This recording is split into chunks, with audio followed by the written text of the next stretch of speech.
경제TV. 생각대로 수익이 나질 않아 고민하고 있진 않나요? 혼자 힘으로만 해내겠다는 것은 자산 손실을 초래할 수 있습니다. 나의 능력에 전문가의 힘을 더해 확실하고 큰 수익을 창출하는 것, 그것이 바로 현명한 투자입니다. 투자자의 마음으로 NBN.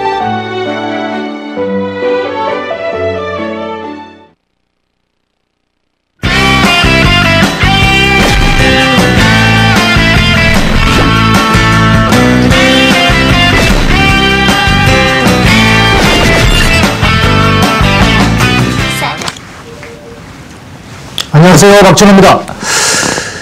주식시장은 알고 있다. 내일 대선 결과를 알고 있을지 모릅니다.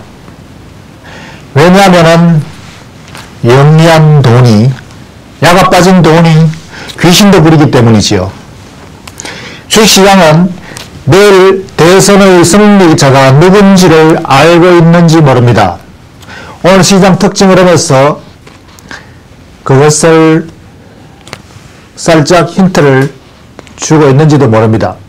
오늘 시장 특징 흐름부터 우선 체크해보죠. 12월 18일 오늘 시장의 특징입니다. 먼저 주가지수부터 보시겠습니다. 오늘 코스피는 반등에 성공했는데요. 10포인트 상승하면서 1993선에서 오늘 거래를 마쳤습니다. 반면에 코스닥 지수는 2포인트 떨어지면서 483선에서 거래를 마쳤습니다. 글로벌 유동성 확대가 재정 절벽에 대한 우려를 극복하면서 지수 흐름을 도왔는데요. 이 원화 강세가 유지되면서 이 기대감에 외국인 매수세 오늘도 지속됐습니다. 대선 불확실성이 리스크로 작용하면서 시장 관망 속에서 경기 사이클주는 강세 흐름으로서 마감이 됐습니다. 지금까지 오늘 시장 특징 짚어봤습니다. 예, 오늘 시장 특징은 장 초반에 눈치 보기, 시장 전체로 본다면 어느 정도 약세 분위기였다가 장 종반 들어서면서 더욱더욱 강세로 전환했다는 것은 시장이 내일 대선에 대해서 처음에는 다소 우려하고 조심하다가 장 막판에는 어느 정도 눈치를 채고 시장 흐름이 그 눈치를 챈 방향 쪽으로 간 게 아닐까요?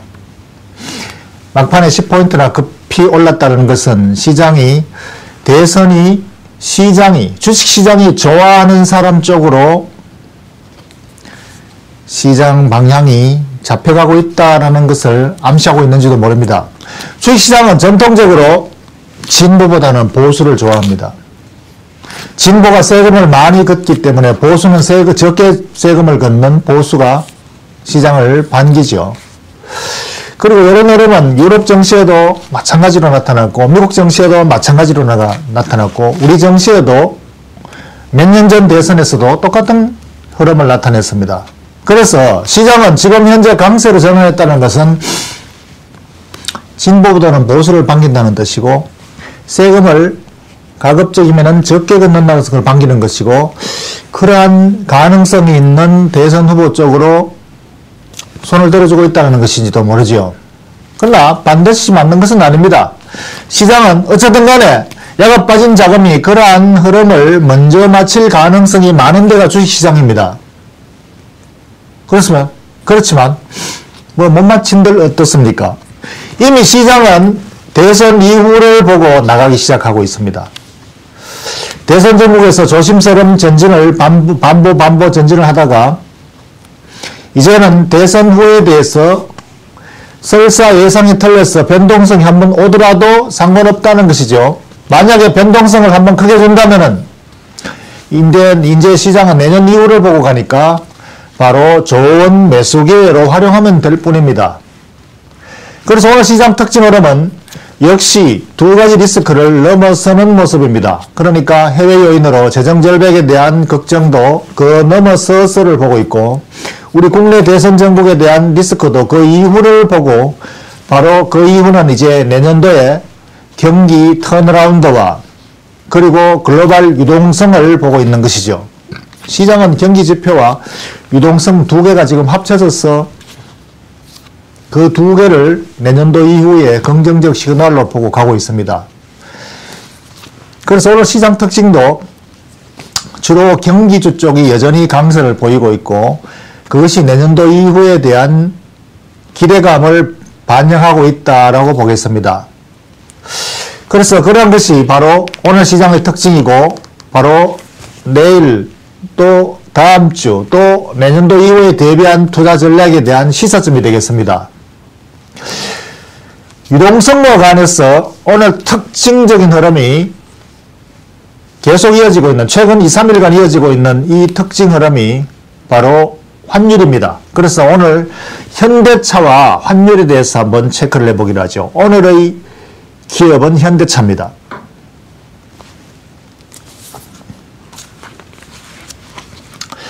현대차 차트를 제가 N화, N1, 1N당 원화가 얼마 하는가의 N 가격과 비교를 해놨습니다. 이 현대차 주가가 빨간 선이고 최근 몇 년간입니까? 1년, 2년, 3년, 4년, 5년, 7, 8년간 장기 차트인데요.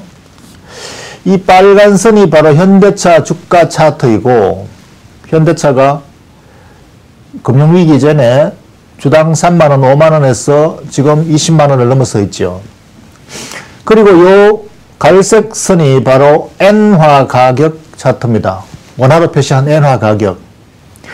N화가 1엔당 8원에서 16엔 2배로 올랐다가 금융위기 때 안전사상 선호 현상으로 급등했죠. 그렇다가 다시 정상 수준으로 회복했는데 정상 수준이 과거보다는 훨씬 높은 12원, N당 12원 수준으로 최근에 엔화가 급락을 내서 많이 떨어졌습니다만 여전히 최근 2, 3년간의 평균 수준에 근처에 있군요. 최근에 좀 올랐다가 떨어졌으니까. 그래서 이 N의 가격이 바로 현대차의 최대 경쟁 위협 요인으로 등장했습니다. 그래서 현대차가 우길성천한 저 실적과 주가를 바로 실현한 것이 엔화 강세에 힘입었고 원화 약세에 힘입었는데 이것이 지금 다시 엔화 약세가 강화되면서 현대차 위협 요인으로 등장을 했습니다. 그래서 이것은 바로 일본 자민당 아베 정권이 엔화에 대한 굉장히 공격적인 이 가치 떨어뜨기를 하겠다라는 에이전데 그러니까 이 정치 구호를 내세우고 등장했기 때문에 앞으로 굉장히 공격적으로 엔화 가치를 떨어뜨릴 가능성이 있다라는 가능성을 가지고 심리적 요인이 지금 작용하고 있습니다. 그래서 현대차, 기아차 주가가 단기적으로 많이 떨어졌는데 이것은 현재 그러한 걱정, 우려감에 의한 단기 심리적인 효과라고 하겠습니다.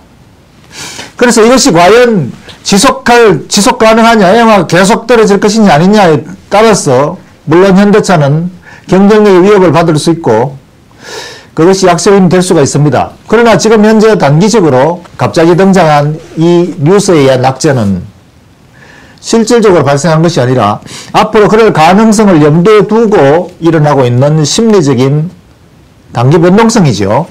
그래서 이것은 현대차가 당장 그렇게 된다라는 것과는 다르다는 것을 인식을 해야 되겠습니다. 그래서 만약에 현대차가 이러한 것들에 대해서 단기적으로 심리적으로 압박을 받았다면 오히려 단기적으로는 저가 매수 기회로 활용을 하는 트레이딩 전략이 필요합니다.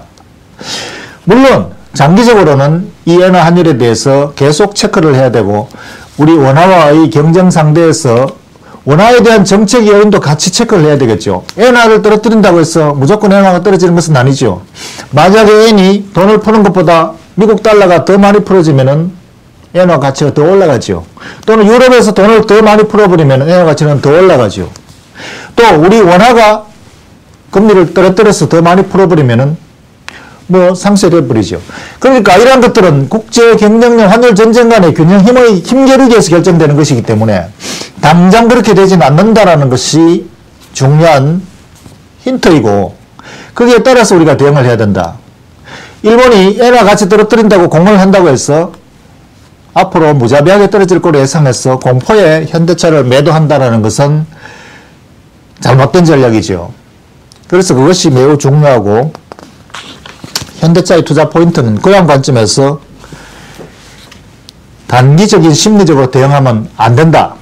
반면에 오히려 내년도 경기 턴어라운드에 장기적으로 대응을 해야 된다는 것이 중요합니다. 내년도 경기 턴어라운드는 바로 중국의 경기 턴어라운드이고 미국의 주택 경기 턴어라운드이고 유럽의 안정이고 거기에 따라서 글로벌 유동성이 일본에서도 퍼붓고 미국도 퍼붓고 유럽도 계속 퍼붓는다면은 경기 지표와 유동성이 같이 발맞춰 간다면은 자동차 판매도 계속 늘어날 것입니다. 일본과의 경쟁 구도에서 호각지세로 힘겨루긴 하겠지만 세계 자동차 판매량이 계속 늘어난다면은 현재의 실적과 수익 구도는 계속 진행될 수가 있고 그것은 기업 가치를 계속 올려준다는 측면이 바로 장기적인 가치에 대한 대응이지요. 그래서 단기적으로 이러한 우려감으로 대응할 것이 아니라 바로 내년도 이후의 경기 지표와 유동성에 대해서 현대차도 똑같이 대응을 해야 될 필요가 있다. 그래서 그것으로 볼 때는 지금 현재 기업 가치에 당장 어떤 위협 요인이 온 것은 아니다라는 것으로 이 투자 포인트를 찾아야 될 것입니다. 그러면 전체적으로 내일의 투자 포인트를 정리해 보기로 하죠. 내일의 투자 포인트, 내일은 대선이라서 휴일이지만 그 다음 날이 되겠지만 또는 그 다음 주가 되겠고 또 내년도 이후 원래 연말 장세에 대한 대응 전략이 되겠습니다. 가장 중요한 것은 이제 리스크를 넘어서서 그 이유를 본다는 것이죠. 이제 대선 이후에 정권의 교체라는 큰 이슈가 등장해서 아마 큰 변동성을 줄지도 모릅니다. 그렇지만 이제는 변동성이 있는 걸 어떻게 하겠습니까? 그것은 이미 발생되는 일이고 그 리스크는 우리가 내년도 이후의 또는 연말 랠리에 대한 매우 저가 매수 기회로 활용하면 될 것이지요. 그래서 이 리스크가 주는 변동성은 이제는 오히려 기회로 대응을 해야 되고 이 기회는 바로 내년도 이후를 보는 것입니다.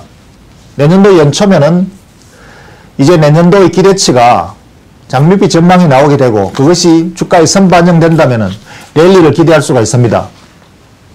그래서 변동성은 이제 경기주의 바텀아웃에 대한 매수 기회가 되는 것이고 또 그것은 바로 세계 경기 회복과 글로벌 유동성에 대한 두 가지 재료가 같이 맞물려 있기 때문에 충분히 근거가 있고 그만한 가치가 있고 그만한 투자 기회가 될 것입니다. 변동성을 안 주고 바로 가버리면 현재 있는 포트폴리오에 그냥 만족을 하십시오. 절반만 올라타고 있다면 절반의 수익에 만족하십시오. 반면에 만약에 변동성을 주어서 좀 더 많은 기회가 온다면 그때 포트폴리오를 확대하면 될 것입니다. 그렇기 때문에 황소도 돈을 벌고 곰도 돈을 법니다. 박춘호와 함께 하십시오.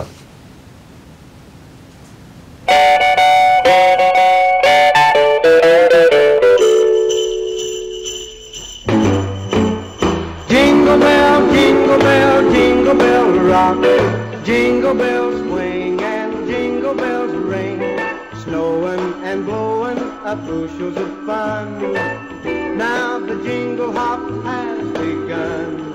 Jingle bell, jingle bell, jingle bell rock. Jingle bells time and jingle bell time. Dancing and prancing in Jingle Bell Square. In the frosty air.